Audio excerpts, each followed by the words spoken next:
We are now recording. So welcome to week 3. Today is our first sort of proper deep dive into one of the topics for the class. So today will be the first day that you cover some of the class topics in detail. We're working on the Everest case study. I will be covering the next 3 weeks with deliberate attention paid to the case study. So as much as there is pre-reading and the lecture prep materials that look at the specific topic, in class I will try and relate it to the Everest case study, and that's just to ensure that I give you the maximum amount of opportunity to think about the case study in different ways and use it for your preparation for the coursework. So that's my plan.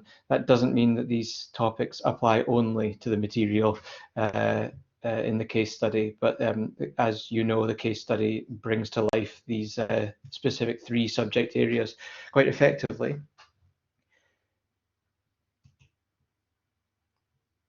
And I will follow this structure as well, so just give you a refresher every week of how we are looking at things. So you will remember that the Everest case study is being considered in 3 separate levels.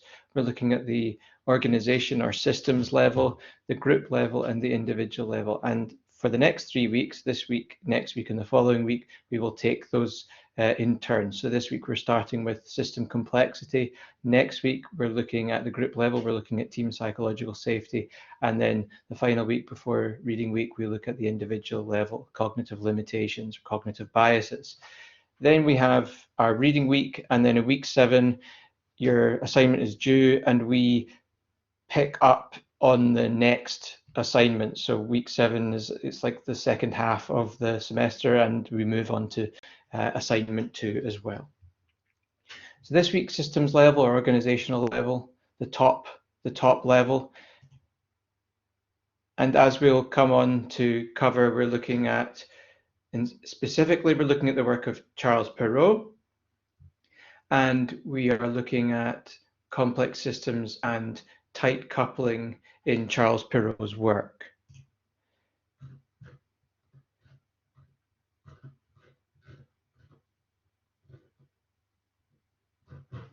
So what specifically are we going to cover today?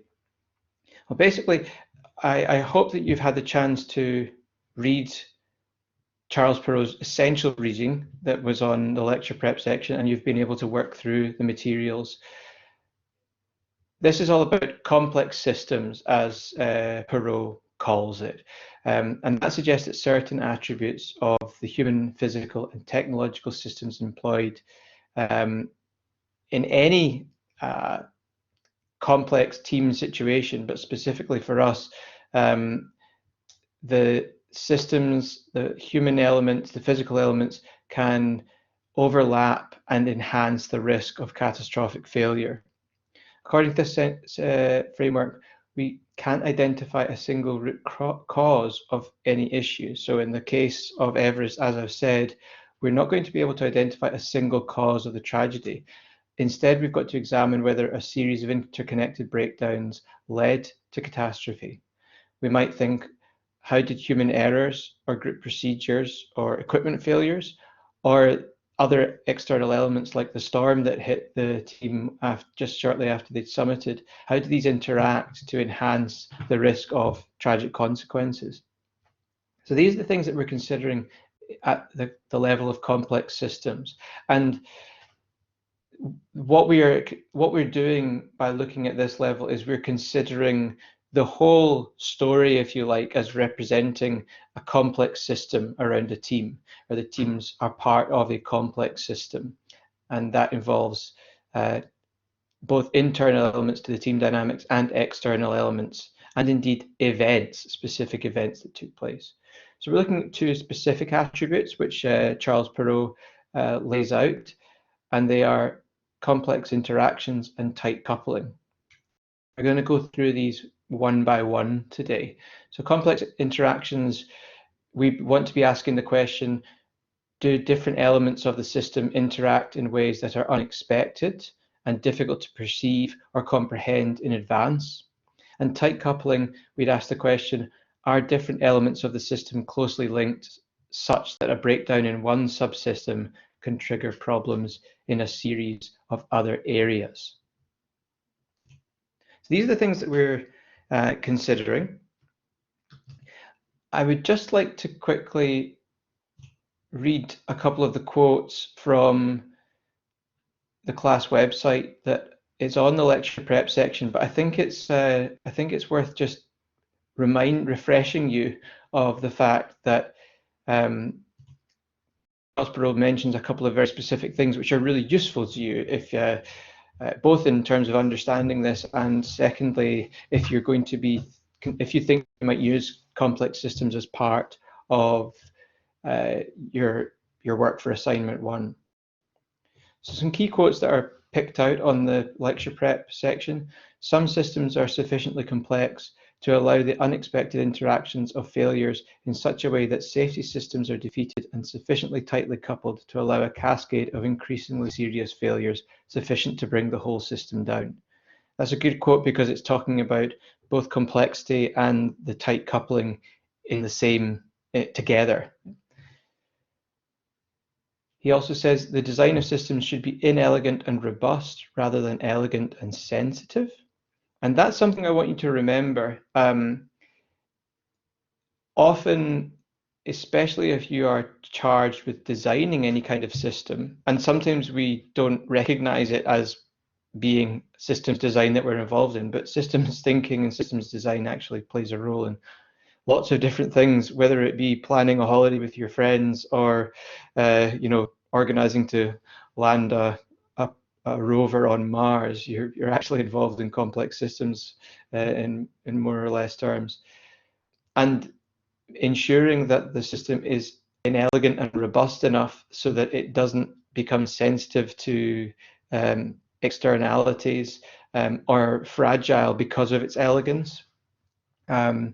And a good example of this is the moon landings in the 1960s. So in 1969, NASA landed the first manned mission to the moon.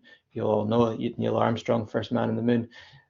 But if you study all the systems that went into the Apollo missions, which are the missions that sent astronauts to the moon, a lot of their brief was around about inelegant and robust systems. So they were designed to be a bit clunky, but really infallible, so that even when things went wrong, they were able to rectify. And that was demonstrated when Apollo 13 went badly wrong. If you've seen the film Apollo 13, if you haven't, watch it, it's awesome.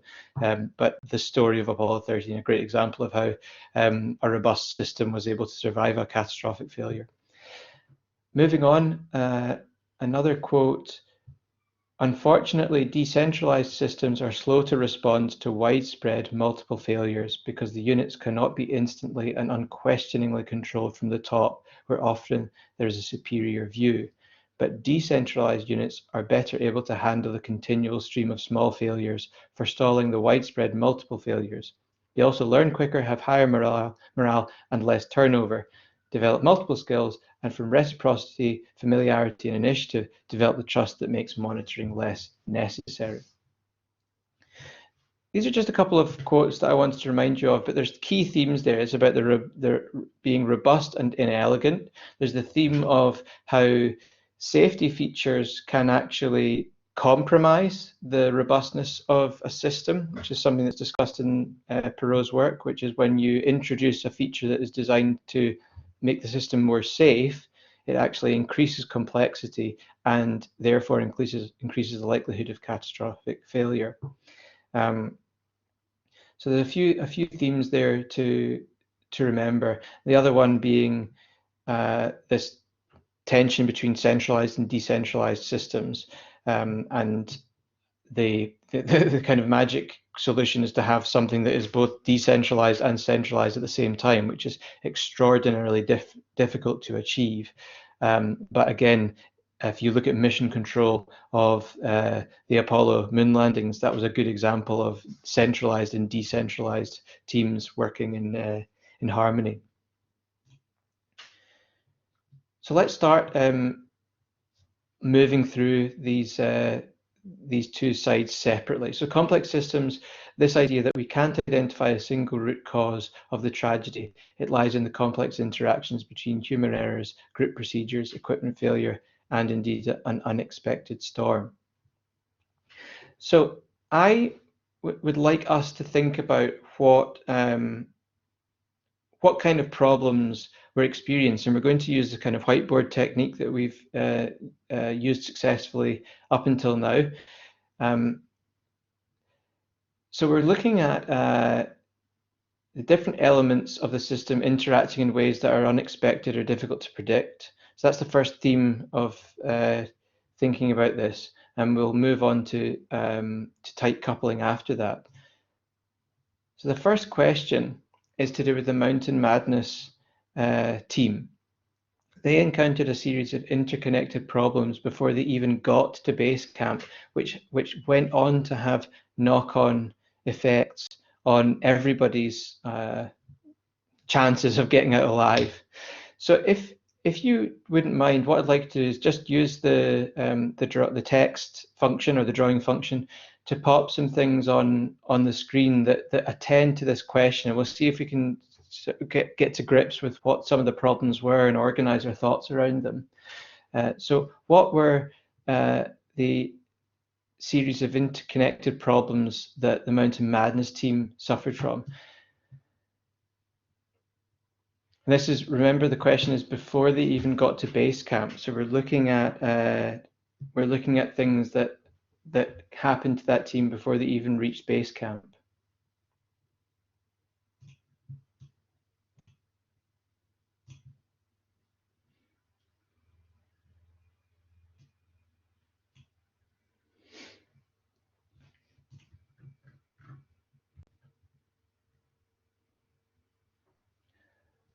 Let's see what we've got here.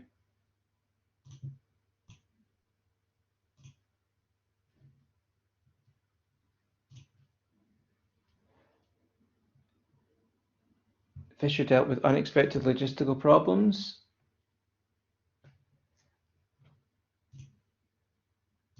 The supplier for the oxygen was difficult. High altitude tent delay.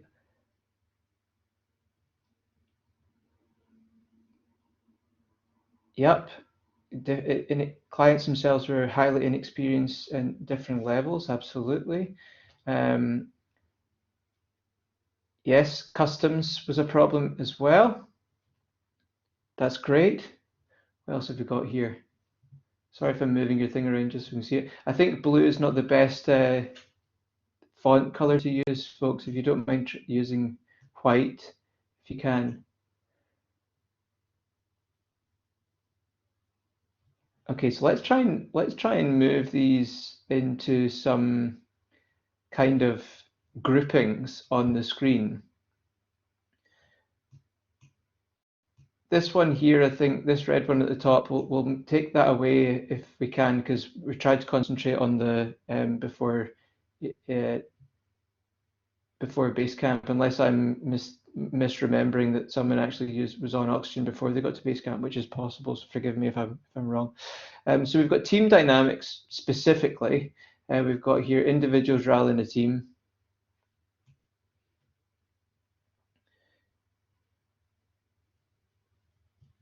Håkon, you're struggling to hear me. Are other people hearing me okay? So, okay, I think Håkon, it might just be you who is having difficulty with sound. Good, so we've got labor issues here.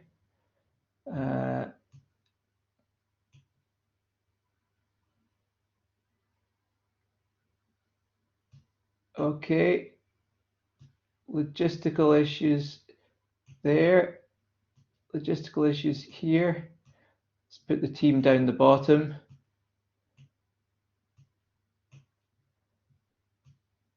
That's good.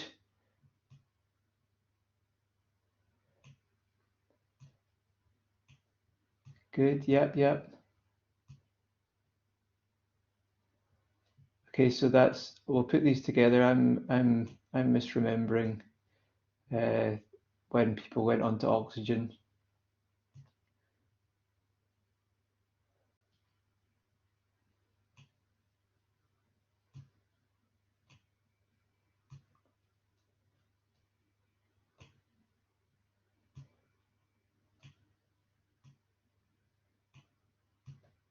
Yellow's a good color.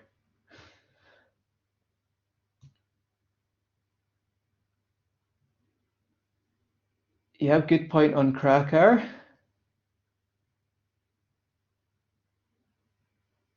Yeah, link between uh, respiratory issues and their lack of experience. I absolutely agree with that. Very good.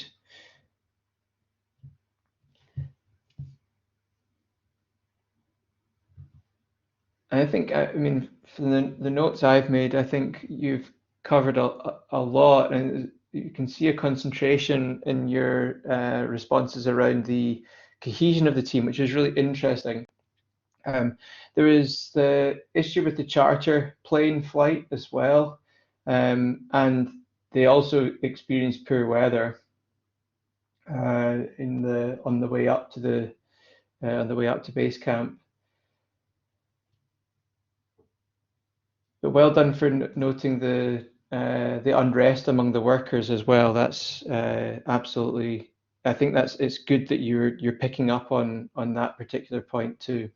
The point about we've got all these points here about the a good point on the dysentery as well. Dysentery was a problem that plagued them the whole way through. It's not. I don't expect you to have done this. I mean, I've read Krakauer's book as well, Into Thin Air, and he spends a lot of time talking about the issue of dysentery, which is not a very pleasant topic, of course. He spends a lot of time talking about that in the book, about how unwell they were and very dehydrated. Even and when they were getting up to the higher camps, for making their acclimatization climbs up and down. The higher camps uh, don't have facilities. I mean, the description of some of it in the book is is pretty disgusting. I have to say, I'm not going to go into details, but dysentery was a real issue, and obviously that makes them that really weakens the individual resolve when they're lacking in energy and things. Thomas, you're asking. Oh, sorry, I just lost the little window there. Lots of illness and dysentery a common issue with Everest climbs or a particular issue they faced? Well, it's a common issue because uh,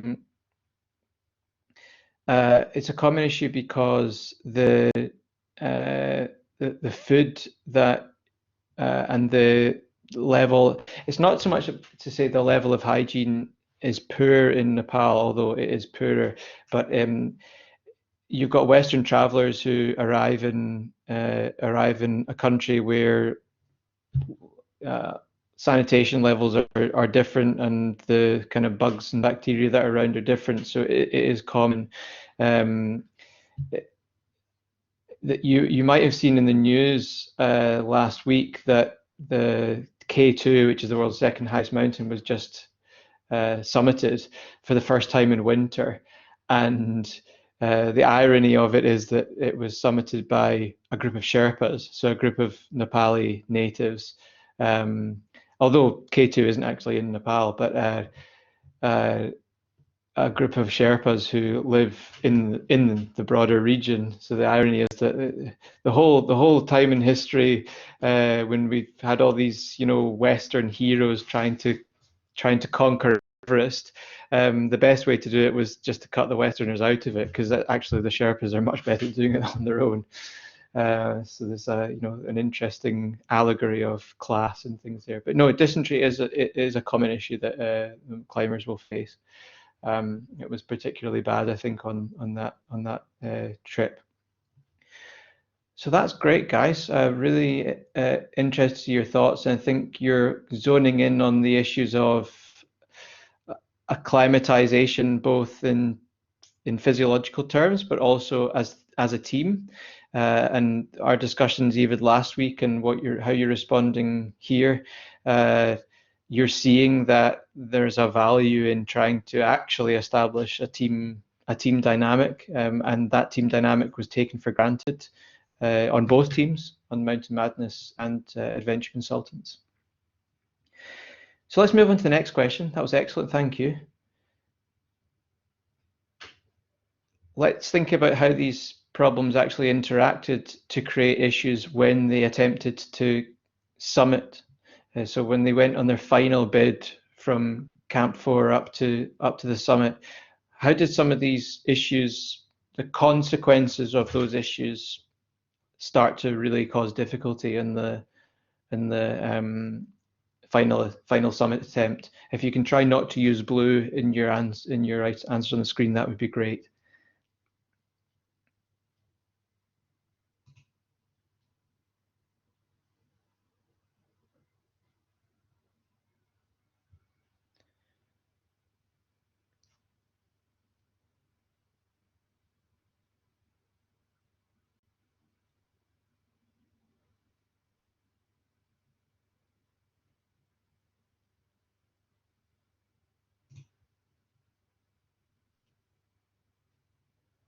Okay, where are we doing? Oxygen supply mistake by Harris.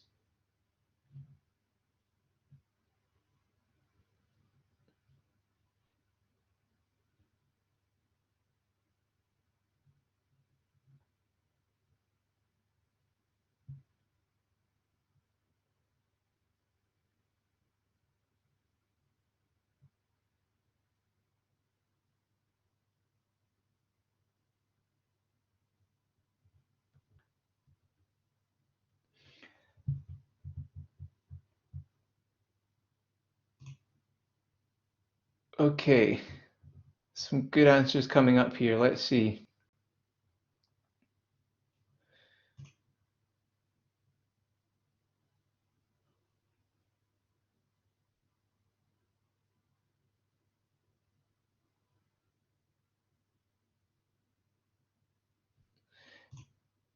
So absolutely, we've got a kind of top, I say there's a kind of top level one. Fisher's poor acclimatization led to him getting sick, and then he wasn't able to perform his normal function. That's absolutely correct.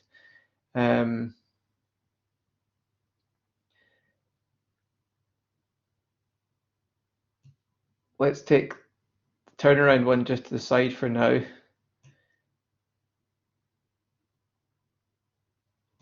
We've got radio coverage and Lopsang, who had to deal with Pittman, the reporter. We've got climatization there as well, so let's put that up the top. This issue of some people being further ahead than the others, can we expand on that?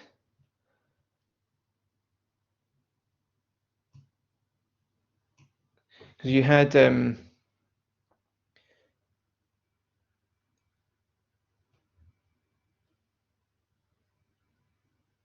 yeah, so let's put that there. Traffic on the mountain causing time delays, absolutely. And this relates also to Lopsang and the radio coverage, if anyone can fill that, close that loop on the relationship between the four pieces I've got grouped nearer the top there. Yep, we've got fixing the ropes.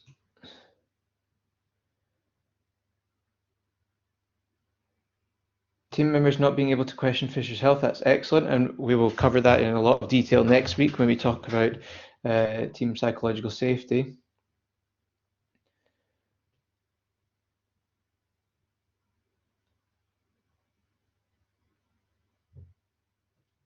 So the thing about poor communication and stuff here, we had this interaction of you've got lead Sherpa who should have been at the front of the pack. So Lopsang would have been at the front of the pack with the radio because he was the one that had he was the one that Fisher gave the radio because he's the one at the head of the pack. So he had the radio, and he would have been at the head of the pack, and he would have been able to radio back about the ropes. Instead, Krakauer was up ahead, and the rule that Hall had was that the pack should move together. So if people got ahead, they would have to stop and wait for the whole group to become one. And therefore, you had people stopping, waiting for a long time because the pack was moving more slowly, and there was no ability to communicate that there were no ropes, so that it caused a massive delay and pushed them back, obviously. What else have we got here? Old equipment, yep, exactly, creating fatigue. And fatigue was, and knowing like the dysentery issues, all of these little things add up, they accumulate.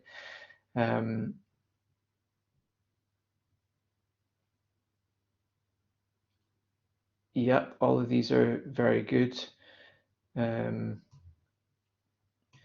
else have we got here? Yeah, you say Krakauer was already feeling like a bird, and this is another point that we'll probably pick up on next week, is that feeling of team psychological safety and being able to communicate. And yes, another good point, using up oxygen while they were waiting.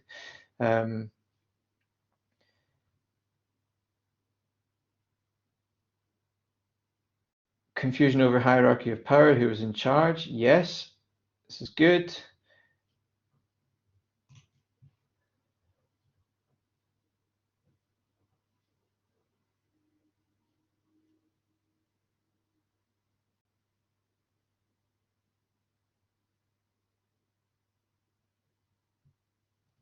I mean, one of the other small things is that the issue with the journalists, Fisher originally wanted to have Outside Magazine, which was Krakauer's magazine. He originally wanted Krakauer, and basically Hall made a better deal for Outside Magazine, and Krakauer went there, and that's what brought Pittman in, and Pittman was the one who was struggling, and Lopsang elected to tow her. Now, another thing that isn't really mentioned in the case, but is in Krakauer's book, is that the Sherpas had all fallen out as well. So there are other dynamics going on among the Sherpa team that meant that they weren't actually communicating, and they were being a bit obstinate. So the people weren't willing to be proactive in communicating or solve problems because they were pissed off with each other. So there are a little, that's not, I'm just sort of telling you that for interest's sake, because it's not essential to know that. But yeah, so Lopsang was creating this, completely turning the rule book on its head by towing Pittman. So, using your own energy up to tow someone who clearly wasn't able to carry on, and not having the radio, and not being able to show leadership at the front of the pack. All of these things sort of coalesced to create an issue. These are great answers, folks. Thanks very much. Showing really good understanding of the case.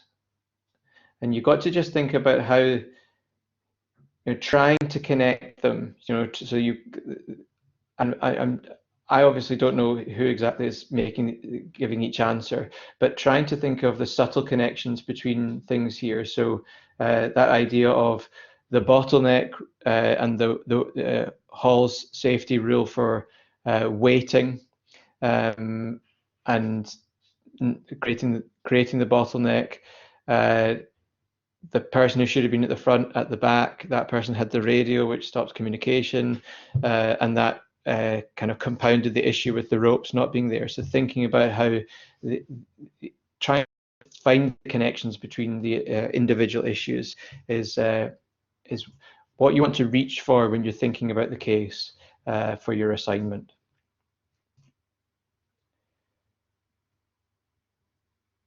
Okay. So let's move on to tight coupling. Tight coupling is characterized by these elements: time-dependent processes, a rigid sequence of events, one dominant path to the goal, and very little slack. And the simple way to think about tight coupling is the domino effect. If anybody has, I'm sure most of you will have heard that phrase before, the domino effect. Once one goes, it sets a chain reaction off and everything else becomes difficult. And complex systems are often tightly coupled. What Perot says is if you've got something that's highly complex, you want to try and make it as uncoupled as possible, so try and reduce how tightly it is coupled to try and reduce the likelihood of catastrophic failure. So we've got these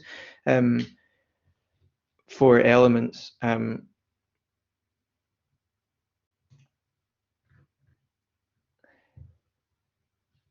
So if we think about time-dependent processes from the point of view of the case, the expeditions needed to make their final summit push during a brief period of time in early May.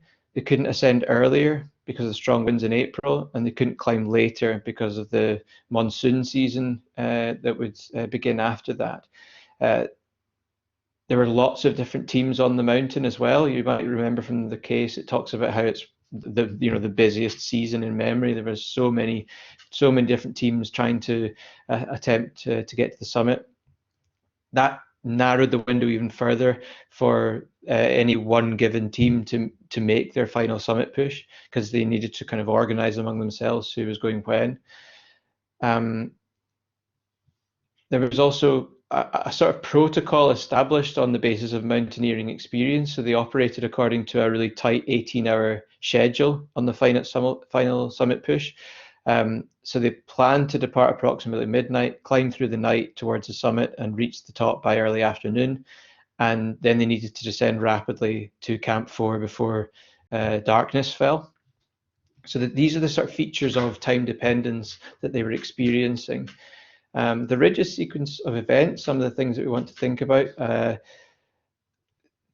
So there was like I just said, there's a kind of highly scripted acclimatization routine as well. So as well as having a protocol around about the 18-hour window, how you could go about getting up and getting down to be acclimatized was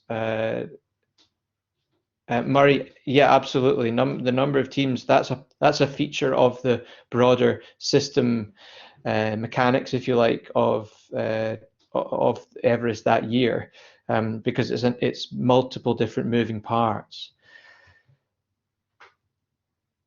So they've got a highly scripted acclimatization protocol. They need to establish the camps. They get up to the the next camp.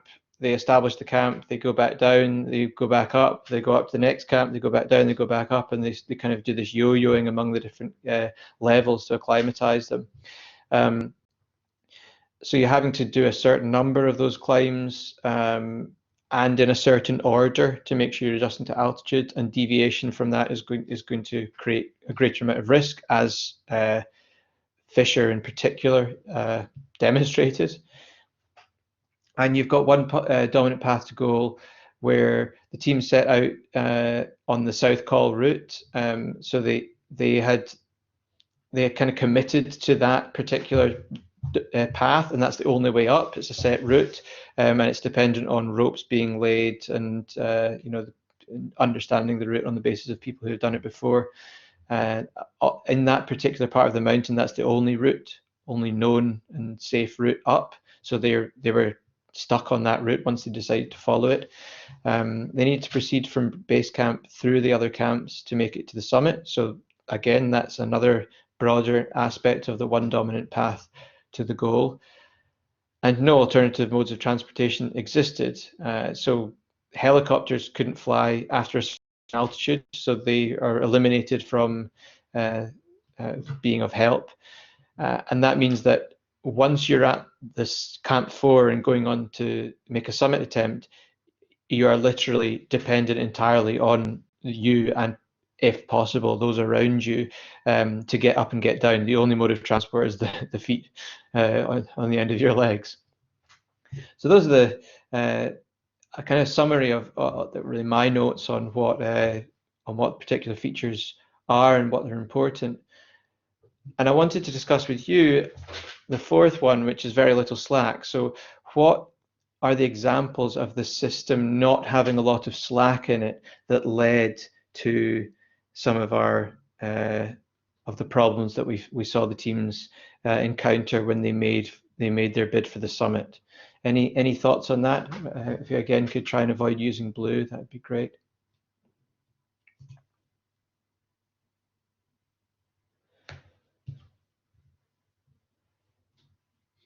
Murray, you're asking if they tried limiting the number of teams allowed on Everest after the disaster to try and help prevent disasters like this from happening again. It's a good question. If I'm entirely honest, I don't know.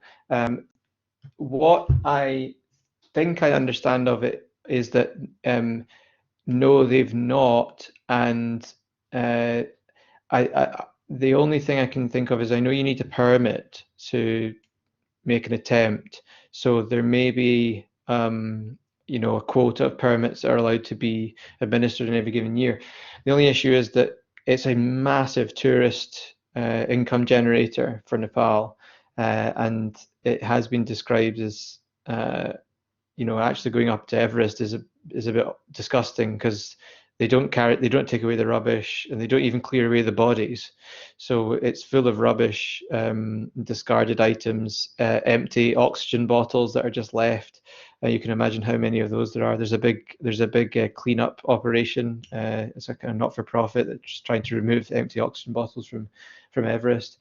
But I don't think there's a limit, as far as I know, there's not. But perhaps someone would like to look it up. I'd like to think there would be on the basis of what happened in 1996.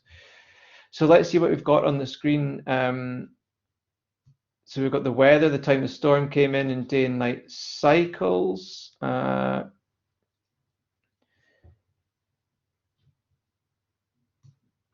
You go up or you come down. Yeah, and once you go up, you have to retrace your steps.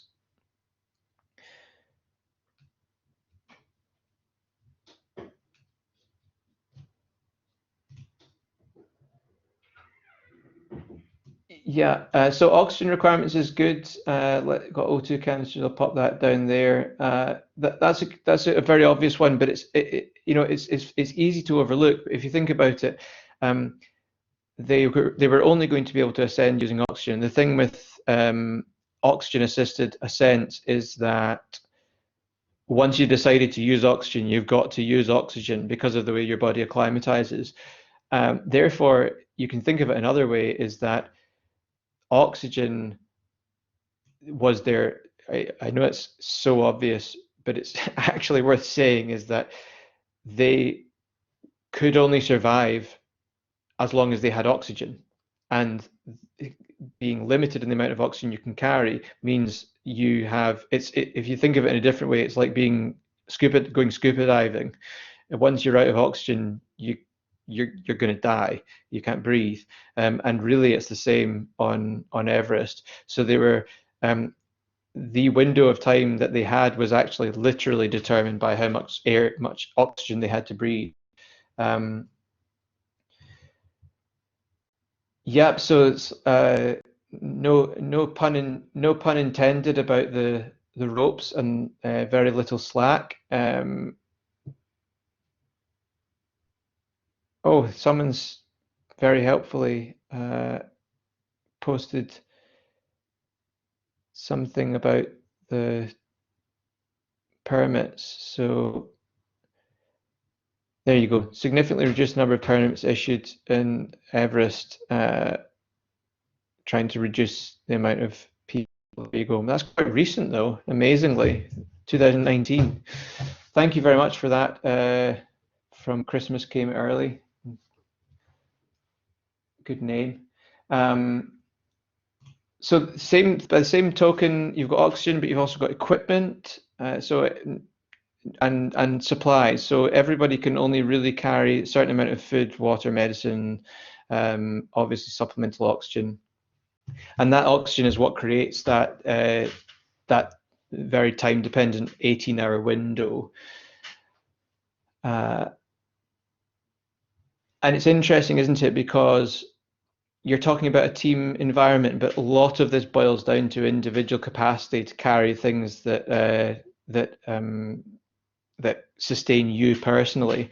We'll look at a case and when we talk about team conflict in a few weeks' time, we'll look at a case of rowing teams, and rowing's a really good example of how the burden on an entire team becomes it results in complete failure of the team if one person isn't pulling their weight. So the demand on a rowing team, if one person injures themselves and stops, or breaks or something, or they're just not actually pulling in rhythm with their teammates, the tiny proportionate increase in the burden on each of the other rowers means that they get exhausted so quickly that the boat basically stops.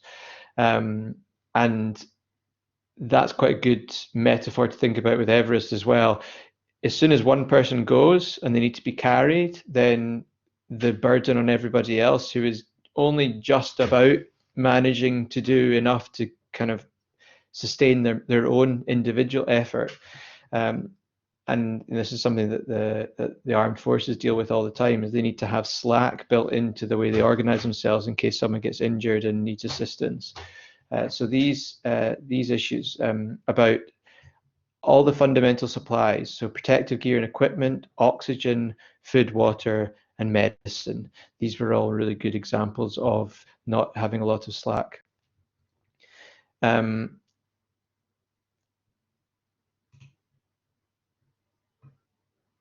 Would I say the team is too big? It's a really good question, George. So my forgive me for giving. I bet you're used to academics saying, "Oh, it depends." I would say that the size of the team was not so much of a problem as the characteristics of joining two teams together. So one of the things I think is important to remember is that these are two separate teams which weren't really teams to begin with, that then joined together to make one big team that definitely wasn't a team. And you had two leaders that had quite different ways of working. So I would say that as I mentioned as well, there were these infighting situations going on among the Sherpas. So if I remember correctly, like one of the I think Lopsang was like the cousin of Angdorji or something like this, and there was some kind of tension. So there was actually tension between the two teams as well. So I think, I mean, the teams were big. So if I was going to give you a straight answer to your question, was the team too big? I'd say probably yes. I think it was too big, but I think that was amplified significantly by the fact that these were two dysfunctional groups. I wouldn't even describe them as teams, quite frankly. They were two dysfunctional groups that were put together into one larger, brackets, too large, dysfunctional group. And it doesn't surprise me that they kind of had the blindness to think that they could just lump together and it would all go fine, because the same lack of acknowledgement of the importance of bringing everyone together as a team, that both individual teams suffered from that to begin with. So it doesn't surprise me that they never considered how they might operate together properly when they grouped as one. So these are good answers, folks. I mean, the day and night cycle is actually a really good point. It's there's zeros lacking that, and you're fitting an 18-hour period into it. And so they had to start in the dead of night to begin with, just to get that daylight window on the final summit attempt. So really good answers. Thanks very much. Let's move on now to a final point on safety, safety procedures. It's just it's a slightly lighter discussion, but I mentioned about Perot's interesting insight on the fact that sometimes safety features in a complex actually cause accidents. If you've managed to have a look at the lecture prep section, there's a podcast which demonstrates that. It was the example that's used in the podcast was the mess up between La La Land and I actually can't remember the name of the film that was meant to win, which just shows you. But the Oscars best film result, you might remember when it got Moonlight. Thank you. When they announced the wrong person, and it was all to do with how things were written on the cards, but it was actually based on the way they did the backups in the safety system, which was how the mistake was made. Also in the lecture prep and a little extra if you fancy section, I've added a thing about safety features in the space program, the Russian cosmonauts, and a bit of a risky safety feature if you want to have a look at that. Right. What safety features do you think contributed or enhanced the risk in this case example? So there were procedures or rules, if you like, that the leaders of the teams had, and where did these play a part in the disaster? Someone's saying ropes for sure. Yep.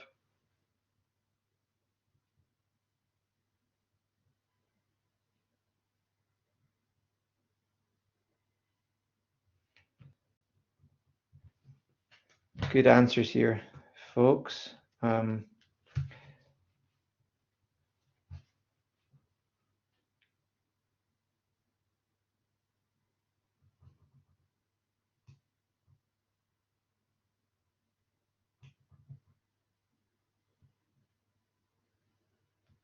Yep, no real plan B as well is a very good point. These are good answers. Turnaround time is coming up again and again. Not adhering to rules. Think about what. So some of these answers are good, but we're talking about things that were deliberately, as far as the let's think of Hall and Fisher. As far as they were concerned, these were things that were in place to try and reduce the risk of accident, but they could be argued that they increased the risk of accident or catastrophe, better to say. So the fact that there was no real plan B, no contingency plan, totally agree with that, but that they wouldn't get us closer to talking about what were safety features that were causing problems. So that we're only having their word of law on the mountain is a good point. That's a good one. So they see that as being something that was safe, that increased safety, because they should be listened to because they know best. But in fact, that reduced the amount of responsibility, you might say, that some people took, and it led to different kinds of tensions to do with voicing concerns, and feeling able to speak up among different members of the group. And clients not wanting to mention doubts in the guide's health, that's another point. And again, we'll cover that in more detail next week.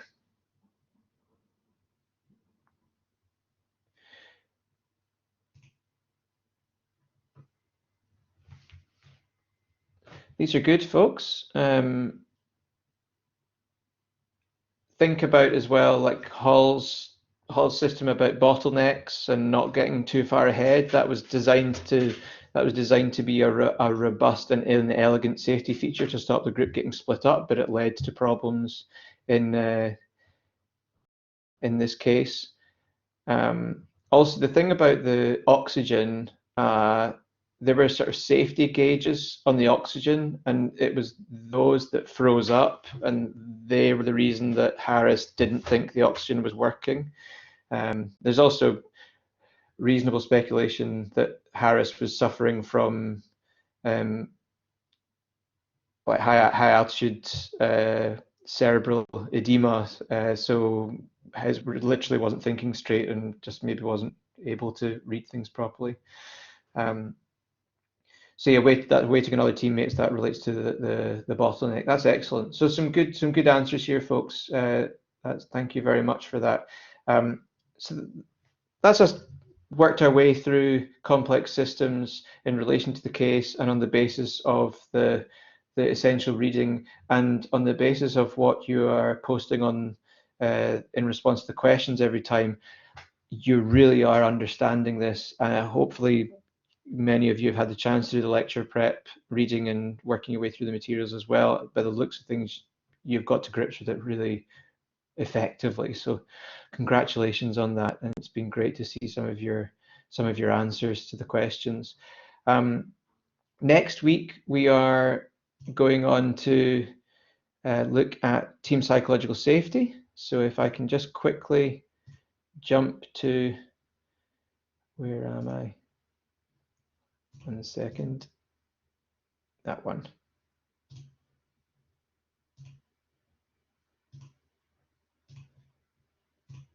So we've been on complex systems this week, and next week we're on to psychological safety. So Amy Edmondson is our academic hero for next week. She's written lots of really interesting stuff on this. She's fabulous. The reading is a book chapter, and the nice thing about the reading for next week is that it's quite a long book chapter. I'm sorry about that. So 25 pages long. If you don't manage to get through the whole thing, no worries. But the nice thing is that that book chapter actually lays out the relationship between cognitive biases, systems, complex systems. She talks about Charles Perrow, and then she's directly discussing team psychological safety. So it's quite a useful reading to be in the middle of these 3 weeks because she kind of joins them all together. So have a look at that. There's a few different things, a couple of videos, and there's some direction towards the extra reading as well. So there's some extra reading you can have a look at. You don't need to look at it for in time for next week, but you can notice there and log it for later if it's something that you want to cover for your coursework. So that's us finished for complex systems today. Thank you very much for your participation. Good luck with working on stuff for next week. A reminder that tutorials start on Wednesday, so I will be seeing you for tutorials tomorrow. And if you haven't already, please do listen to the podcast and have a think about preparing for the questions for the tutorial, because we will go through those questions in a similar way to the way we're doing in class, and hopefully get into some interesting discussions about what really is a team and what is not, and everything else. So you can find the tutorial podcast on the tutorial section of the site. And I thank you again for your participation, time, efforts, and also thank you all for saying thank you. It's very much appreciated. So have a good rest of the day, and I guess I'll see quite a few of you tomorrow in the tutorials. Take care, everybody. Thanks again.